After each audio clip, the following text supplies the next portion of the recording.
मेरे ख्याल में तो ये ठोस और जायज वजूहात ये बड़ी रिलेटिव टर्म है। आपको जब कोई आके बताए कि आपकी गाड़ी का मुझसे एक्सीडेंट हो गया, बड़ी शर्मिंदगी से बात कर रहा, तो आप पहली बात पूछते हैं कि आपको चोट तो नहीं आई, आप ठीक हैं? और दूसरी बात ये कहते हैं कि क्या हो गया फिर भाई, क्यों मुंह लटका के बात कर रहा हो?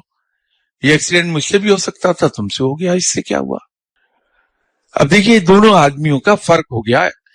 मेरे नजदीक वो जायज और ठोस हो जाती है गुस्से की। आप अच्छे इंसान हैं, आपने उसको दूसरे अंदाज में ले लिया।